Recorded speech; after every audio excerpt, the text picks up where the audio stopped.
नमस्ते दोस्तों। आज के इस ऑनलाइन क्लास में आप सभी का हार्दिक स्वागत है। मैं डॉक्टर धीरज वत्ते, हिंदी विभाग प्रमुख, संजीवनी महाविद्यालय चापोली।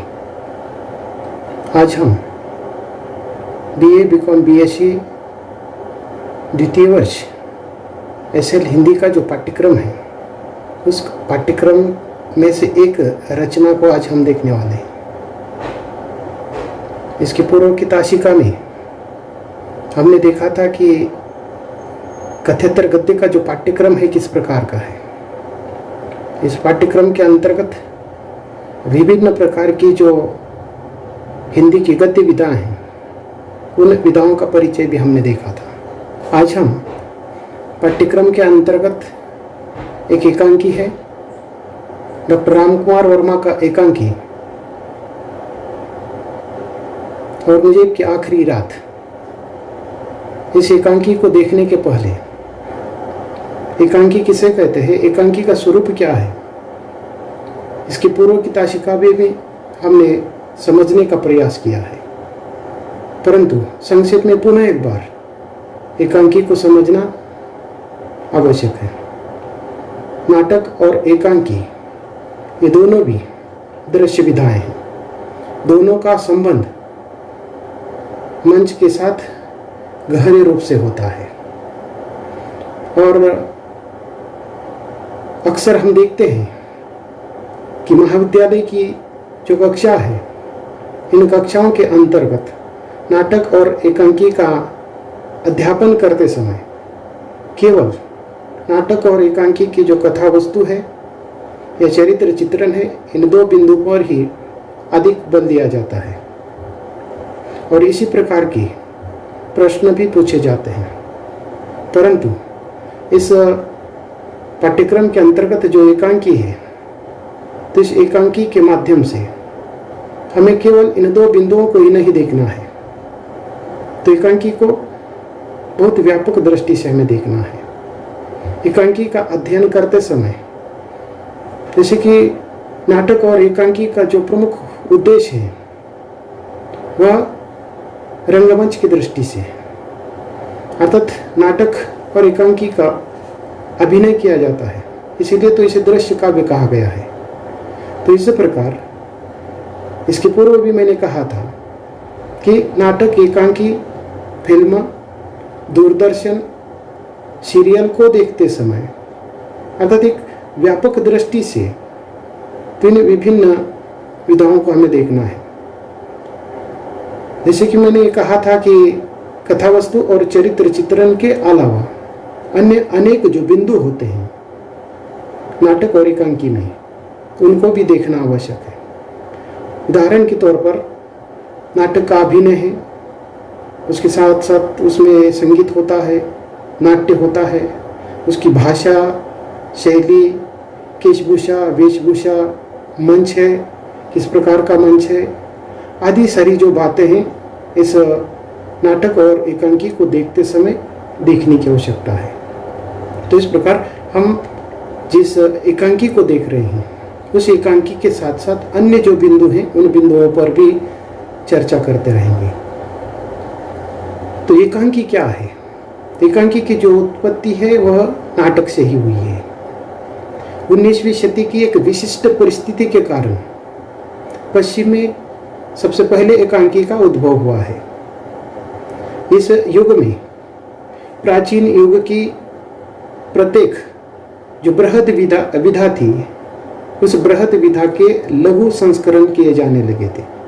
इनके इस कालखंड के अंतर्गत जो बड़ी बड़ी जो रचना है, उन बड़ी रचनाओं का छोटा जो रूप है वह सामने आ रहा था और उन्हें अलग अलग प्रकार के नाम दिए जाने लगे थे और धीरे धीरे इन लघु संस्करणों को अपना एक विशिष्ट रूप प्राप्त होने लगता है। औद्योगिक क्रांति के बाद मनुष्य का जो जीवन है अधिक व्यस्त होने लगता है।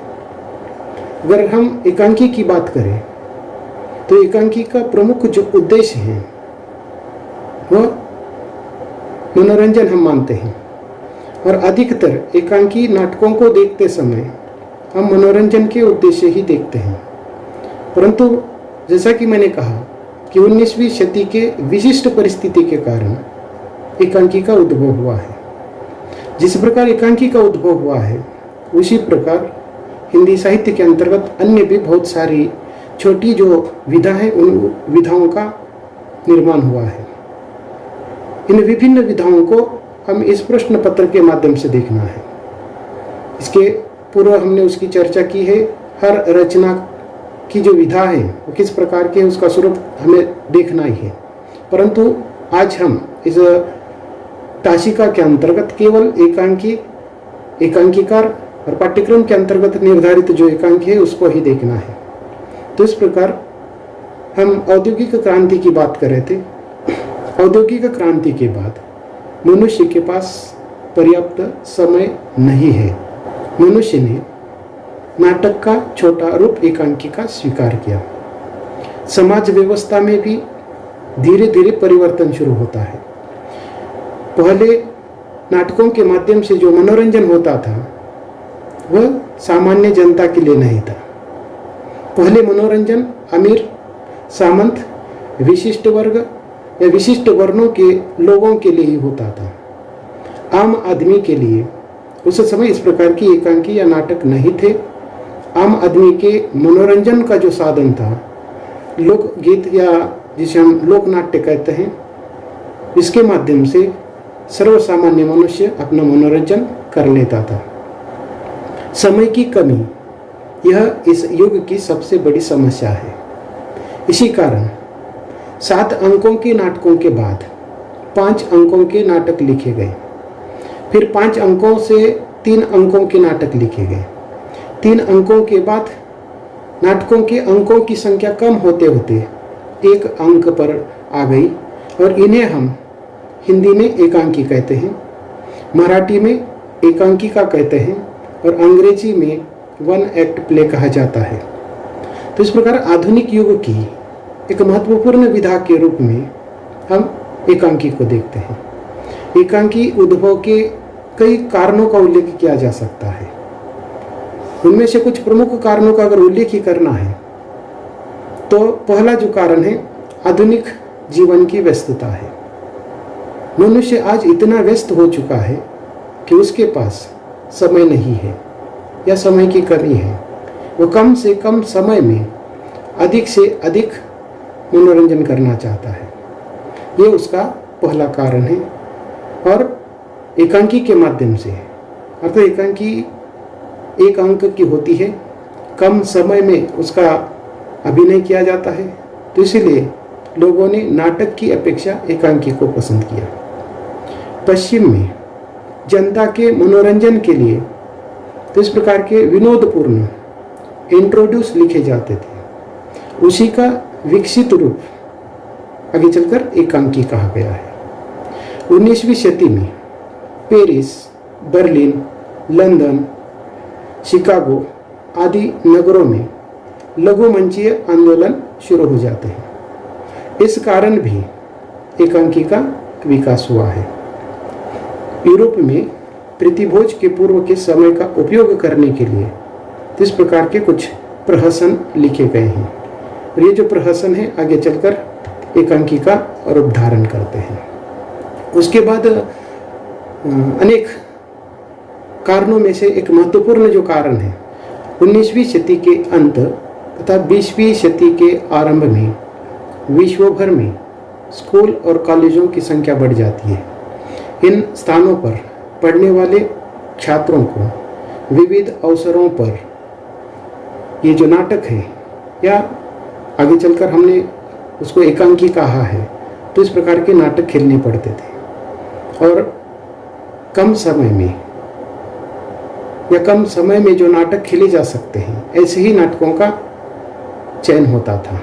परंतु हम देखते हैं कि 3-3 अंकों तक के नाटक होते हैं और उसका जो समय है कम से कम 2.5-3 घंटे का होता है। छोटे नाटकों की जो मांग है वो समय के साथ बढ़ने लगती है। तो इस प्रकार कॉलेज या स्कूल कॉलेजों के विभिन्न अवसरों पर इस प्रकार के छोटे नाटकों की आवश्यकता थी। ये आकार में छोटे चाहिए थे, तो इस कारण भी एकांकी का जन्म हुआ है। तो इस प्रकार इन विभिन्न कारणों के माध्यम से एकांकी का जन्म हुआ है। और सबसे पहला और महत्वपूर्ण जो कारण है कि मनुष्य के पास पर्याप्त समय नहीं है। अपने इस कम से कम समय में वो अधिक से अधिक मनोरंजन करना चाहता है। यही इस एकांकी का सबसे महत्वपूर्ण कारण माना जाता है। एकांकी का सबसे महत्वपूर्ण जो उद्देश्य है वो मनोरंजन करना है, और मनोरंजन के उद्देश्य ही एकांकी की उत्पत्ति हुई थी। एक संदर्भ में मैंने पढ़ा था कि W. जेकब नाम का लिखा हुआ एक बंदर का पंजा, जो कि 1903 में लिखा गया था, एक थिएटर में मुख्य नाटक शुरू होने वाला था। और मुख्य नाटक शुरू होने के पहले लोगों की भीड़ इकट्ठा हुई थी। हम जानते हैं कि लोग समय के पहले ही नाटक देखने के लिए जाते हैं। तो नाटक शुरू होने के पहले का जो समय है, लोगों का मनोरंजन करने के उद्देश्य से W. जेकब द्वारा लिखा गया ये जो बंदर का पंजा है, लोगों को दिखाया गया। लोगों का इतना मनोरंजन हुआ कि ये छोटा सा कर्टेन रेजर या छोटी सी एकांकी को देखकर ही लोग निकल गए। मुख्य नाटक देखने के लिए लोग रहे ही नहीं। तो इस प्रकार जैसे कि मुख्य नाटक देखने के लिए आए थे लोग, परंतु वह एकांकी को देखकर ही निकल जाते हैं। इसका मतलब ये है कि लोगों का नाटक देखकर जितना मनोरंजन होने वाला था, या जिस मनोरंजन के उद्देश्य लोग आए थे, वही मनोरंजन उस छोटे से बंदर के पंजे के नाम से होता है। और इस प्रकार आगे चलकर धीरे धीरे ये जो नाटक का महत्व कम होने लगता है और एकांकी का महत्व बढ़ जाता है। और एकांकी को बहुत ही कम शब्दों में अगर समझना है तो एकांकी क्या है, एकांकी का स्वरूप क्या है? तो जीवन प्रवाह की किसी एक धारा या मानव चरित्र की किसी एक विशेषता या कोई उत्तेजक प्रसंग या कोई मर्मस्पर्शी घटना, एक जीवंत क्षण की चित्रावली। तो इस प्रकार जैसे कि कोई एक धारा, कोई एक विशेषता, कोई एक उत्तेजक प्रसंग या कोई मर्मस्पर्शी घटना को व्यक्त करने के लिए या व्यक्त करने का उद्देश्य एकांकी का है। तो यहाँ एकांकी के संदर्भ में कहा जाता है कि अर्थ बहुत और आखर थोड़े। इसका अर्थ क्या है कि अर्थ बहुत हो और शब्द अखर यानी अक्षर शब्द कम हो। इस पर कम शब्दों में अधिक कुछ कहने की जो प्रवृत्ति है वह एकांकी की है। तो इस प्रकार एकांकी के अंतर्गत मनुष्य के जीवन का कोई एक महत्वपूर्ण जो प्रवाह है या कोई महत्वपूर्ण धारा है, कोई महत्वपूर्ण घटना है, कोई महत्वपूर्ण विशेषता है या कोई महत्वपूर्ण या मर्मस्पर्शी कोई घटना प्रसंग है, तो उसको आधार बनाकर इस प्रकार की एकांकी लिखी जाती है। जीवन की संगति विसंगति को या विभिन्न समस्याओं में से किसी एक समस्या को, मानवीय जो प्रवृत्तियां हैं या समसामयिक विषयों को उद्घाटित करने के उद्देश्य इस विधा का जन्म हुआ है। नाटक की सारी जो विशेषता हैं, उन विशेषताओं को ग्रहण करने के बावजूद भी नाटक से एकांकी भिन्न है। नाटक और एकांकी के अंतर को अगर संक्षिप्त में समझना है तो नाटक एक बगीचा है और एकांकी एक गमला है। जिस प्रकार बगीचे में अनेक पेड़ पौधे, लताएं, फल फूल सब कुछ होता है, लेकिन वहाँ पेड़ों की संख्या अधिक है, परंतु यहाँ एकांकी क्या है, एक गमला है। उस गमले में एक ही पौधा है, वह परिपूर्ण है। जिस प्रकार एक बगीचा परिपूर्ण है, उसी प्रकार एक गमला परिपूर्ण है, जिसमें पौधा है, उसको पत्ते हैं, फल है, फूल है, सब कुछ है। यानी कि कहने का तात्पर्य इतना है, बगीचे में जिस प्रकार के अनेक पेड़ पौधे लताएं हैं, उसी प्रकार नाटक में अनेक प्रकार की कथाएं होती है, परंतु एकांकी के अंतर्गत कोई महत्वपूर्ण घटना प्रसंग पर आधारित, किसी व्यक्ति के जीवन चरित्र पर आधारित, यानी कि एक ही घटना प्रसंग होता है, पात्रों की संख्या कम होती है, उसका जो समय है वह कम होता है। तो इस प्रकार संक्षिप्त रूप में हम एकांकी को इस प्रकार समझ सकते हैं। उसके बाद हमें पाठ्यक्रम के अंतर्गत रामकुमार वर्मा की जो एकांकी है उस एकांकी को समझना है। पाठ्यक्रम की एक एकांकी औरंगजेब की आखिरी रात, इस एकांकी के एकांकीकार डॉक्टर रामकुमार वर्मा है। तो सबसे पहले डॉक्टर रामकुमार वर्मा के व्यक्तित्व और कृतित्व को समझना है। डॉक्टर रामकुमार वर्मा हिंदी के सुप्रसिद्ध साहित्यकार हैं। हिंदी का महत्वपूर्ण जो कालखंड है छायावाद, उस छायावाद के प्रमुख कवियों में से एक डॉक्टर रामकुमार वर्मा है। डॉक्टर रामकुमार वर्मा का छायावाद के अंतर्गत रहस्यवाद बहुत ही महत्वपूर्ण रहा है। डॉक्टर रामकुमार वर्मा कुशल प्राध्यापक, उत्कृष्ट कवि और बुद्धिमान समीक्षक रहे हैं। तो ऐसे बहुमुखी प्रतिभा के धनी डॉक्टर रामकुमार वर्मा का जन्म मध्य प्रदेश के सागर जिले के गोपालगंज मोहल्ले में एक वैष्णव और रामभक्त परिवार में 15 सितंबर 1905 ईस्वी को हुआ था। उनके पिता का नाम लक्ष्मी प्रसाद और माता का नाम राजरानी देवी था। लक्ष्मी प्रसाद वर्मा और राजरानी देवी इनकी 11वीं संतान डॉक्टर रामकुमार वर्मा थे। इनकी प्रारंभिक की जो शिक्षा है मध्य प्रदेश के नरसिंहपुर और जबलपुर के सीहोर के FGM स्कूल में हुई। 1922 में महात्मा गांधी के असहयोग आंदोलन से प्रभावित होकर 10वीं कक्षा की पढ़ाई छोड़कर वे उस असहयोग आंदोलन में भाग लेते हैं, परंतु सन 1923 में रॉबर्टसन कॉलेज जबलपुर से इंटर की परीक्षा उत्तीर्ण करते हैं। सन 1927 में प्रयाग विश्वविद्यालय से BA प्रथम श्रेणी में पास कर सन 1929 में हिंदी में MA भी प्रथम श्रेणी में उत्तीर्ण होते हैं। उन्होंने हिंदी साहित्य का आलोचनात्मक इतिहास ग्रंथ लिखा था और इस ग्रंथ को लेकर नागपुर विश्वविद्यालय ने उन्हें PhD उपाधि से सम्मानित किया था। सन 1929 में ही 24 वर्ष की आयु में लक्ष्मी देवी के साथ उनका विवाह होता है। डॉक्टर रामकुमार वर्मा की एकमेव संतान जिसका नाम राज लक्ष्मी है, सन 1929 में ही प्रयाग विश्वविद्यालय के हिंदी विभाग में प्राध्यापक पद के रूप में नियुक्त होते हैं। प्रयाग विश्वविद्यालय में अध्यापन करते समय उन्होंने विभिन्न देशों की यात्राएं की है, जिसके अंतर्गत प्रमुख देशों में सोवियत संघ, श्रीलंका, नेपाल, अमेरिका आदि महत्वपूर्ण देशों की उन्होंने यात्राएं की है। इन विभिन्न देशों में उन्होंने अध्यापन का कार्य करते हुए भारतीय संस्कृति को गौरवान्वित करने का महत्वपूर्ण कार्य किया है। तो इस प्रकार 36 वर्ष के अध्यापन कार्य के बाद सन 1966 में प्रयाग विश्वविद्यालय के हिंदी विभाग अध्यक्ष पद से वह सेवानिवृत्त होते हैं। जीवन के अंतिम चरण में उन्हें गुर्दे की तकलीफ तथा मधुमेह से ग्रस्त होने के कारण 5 अक्टूबर 1990 को उनका देहावसान होता है। जब हम उनके व्यक्तित्व को देखते हैं तो उनके व्यक्तित्व के कई अंग हमारे सामने उपस्थित होते हैं।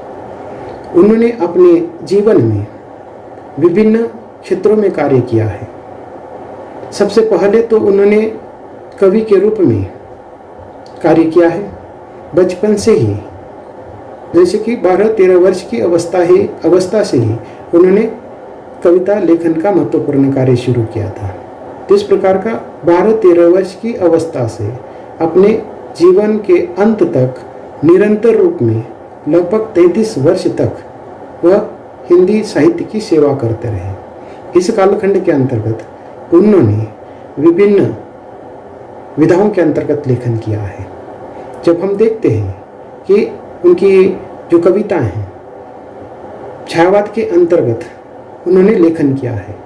छायावाद के जो प्रमुख कवि हैं, उन कवियों में से एक अर्थात रामकुमार वर्मा रहे हैं। काव्य क्षेत्र के अंतर्गत उन्होंने अनेक कविताओं की रचना की है। इन विभिन्न कविताओं को 18 काव्य संग्रह के अंतर्गत प्रकाशित किया गया है। नाट्य साहित्य के अंतर्गत उन्होंने 28 नाटकों की रचना की है।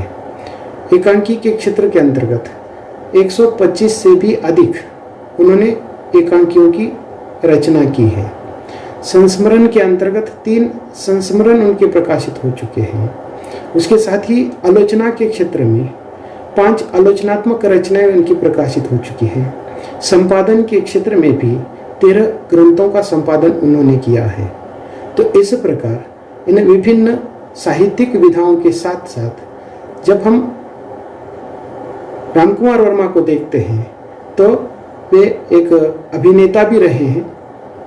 उसके साथ साथ अध्यापक के रूप में उन्होंने काम किया है और अपने अध्यापक के जीवन में 20 से भी अधिक छात्रों को पीएचडी की उपाधि का मार्गदर्शन किया है। तो इस प्रकार मयूरपंखी व्यक्तित्व वाले डॉक्टर रामकुमार वर्मा हिंदी के सुप्रसिद्ध साहित्यकार रहे हैं। उन्होंने जैसे कि मैंने कहा कि 12-13 वर्ष की आयु से ही अपने जीवन के अंत तक लेखन का कार्य किया है। तो इस प्रकार 1921 में डॉक्टर रामकुमार वर्मा को प्रताप नाम का जो समाचार पत्र था, उस समाचार पत्र के लिए उन्होंने एक कविता लिखी थी जो कि देश सेवा से संबंधित वो कविता थी और उस कविता को लेकर उनको 41 रुपये का खन्ना पुरस्कार प्राप्त होता है और उसके बाद उनको अनेक पुरस्कार प्राप्त होते हैं, जिसके अंतर्गत हॉलैंड स्वर्ण पदक है, देव पुरस्कार है, रत्न कुमारी पुरस्कार, केंद्र शासन का नाटक पुरस्कार, उत्तर प्रदेश संस्थान का पुरस्कार, कालिदास पुरस्कार, उसके बाद भारत भारती पुरस्कार, भोभूति पुरस्कार, हिंदी साहित्य का जो सबसे चर्चित देव पुरस्कार, इस प्रकार के कई पुरस्कार डॉक्टर रामकुमार वर्मा जी को मिलते हैं। पुरस्कारों के साथ साथ उनको कई प्रकार के अलंकारों से भी अलंकृत किया गया है। इन प्रमुख जो अलंकार हैं उसके अंतर्गत नागपुर विश्वविद्यालय द्वारा पीएचडी की उपाधि को 1940 में उनको पुरस्कृत किया जाता है। 1963 में पद्म भूषण से उनको अलंकृत किया जाता है। 1967 में रत्न अलंकरण से उनको पुरस्कृत किया जाता है और 1968 में साहित्य वाचस्पति उपाधि से उनको अलंकृत किया जाता है। इस प्रकार विभिन्न अलंकरणों से अलंकृत डॉक्टर रामकुमार वर्मा रहे हैं। तो डॉक्टर रामकुमार वर्मा आधुनिक हिंदी एकांकी के जनक कहे जाते हैं। आधुनिक हिंदी एकांकी के रूप को निश्चित करने एवं उसे नूतन या नई दिशा प्रदान करने वाले वे अग्रणी एकांकीकार रहे हैं। एकांकी कला पर डॉक्टर रामकुमार वर्मा की जो एकांकी कला है उस पर पाश्चात्य का प्रभाव पर्याप्त मात्रा में दिखाई देता है, परंतु अपने पाश्चात्य शिल्प को पचाकर अपनी जो प्रतिभा है या अपनी प्रतिभा शक्ति से उसे मौलिक रूप में व्यक्त करने का प्रयास किया है। तो इस प्रकार डॉक्टर रामकुमार वर्मा ने हिंदी एकांकी के क्षेत्र में विशेषकर हिंदी एकांकी का जो रूप है बदलने का, एक नए रूप में एक नई दिशा देने का, विशेषकर मंचयता की दृष्टि से, अभिनयता की दृष्टि से जो कार्य है डॉक्टर रामकुमार वर्मा ने किया है। तो इस प्रकार उनकी जो 125 से भी अधिक एकांकियाँ हैं वह कुछ संकलनों के माध्यम से संकलित है तो कुछ स्वतंत्र रूप से संकलित है। उनका जो पहला एकांकी है 1930 में बादल की मृत्यु नाम का उनका एकांकी है। इस एकांकी को बहुत सारे विद्वानों ने हिंदी का पहला एकांकी माना है। हिंदी एकांकी के जनक के रूप में या हिंदी एकांकी के प्रणेता के रूप में डॉक्टर रामकुमार वर्मा को हम देखते हैं। परंतु कुछ विद्वानों के अनुसार बादल की मृत्यु, ये जो उनका पहला एकांकी है, वह सफल नहीं कहा गया है, क्योंकि उन विद्वानों के अनुसार इस एकांकी में अभिनय कम है और काव्यात्मकता अधिक है। तो इस प्रकार डॉक्टर रामकुमार वर्मा ने अपने जीवन में सबसे पहले काव्य क्षेत्र के अंतर्गत लेखन शुरू किया और धीरे धीरे उन्होंने हिंदी की अन्य जो विधा है उस विधा के अंतर्गत लेखन किया है। उनकी जो गद्य विधाएं हैं, उन गद्य विधाओं पर उनके कवि का प्रभाव हम देखते हैं। तो इस दृष्टि से इस एकांकी को कुछ विद्वानों ने, उनका ये पहला एकांकी नहीं हो सकता या उसको एकांकी नहीं कहा गया है, क्योंकि उसमें अभिनेता के बजाय काव्यात्मकता अधिक दिखाई देती है। तो इस प्रकार हिंदी एकांकी को एक नई तकनीक देने का या वर्तमान जो समस्या है उन समस्याओं का समावेश या उसको एक मौलिक रूप देने का जो प्रयास है डॉक्टर रामकुमार वर्मा ने किया है। तो इस दृष्टि से हिंदी एकांकी के वे जनक कहे जाते हैं। समग्र रूप से जब हम डॉक्टर रामकुमार वर्मा की एकांकी की कुछ प्रमुख विशेषताओं की चर्चा करते हैं तो उन्होंने जैसे कि एक ही दृश्य में संपूर्ण घटनाओं को एकत्र करने का और उसको मनोवैज्ञानिक आधार पर उसके चरित्र को चित्रित करने का काम किया है। जैसे कि अधिकतर एकांकियों के जो चरित्र हैं उन चरित्रों का चित्रण वे मनोवैज्ञानिक दृष्टि से करते हैं।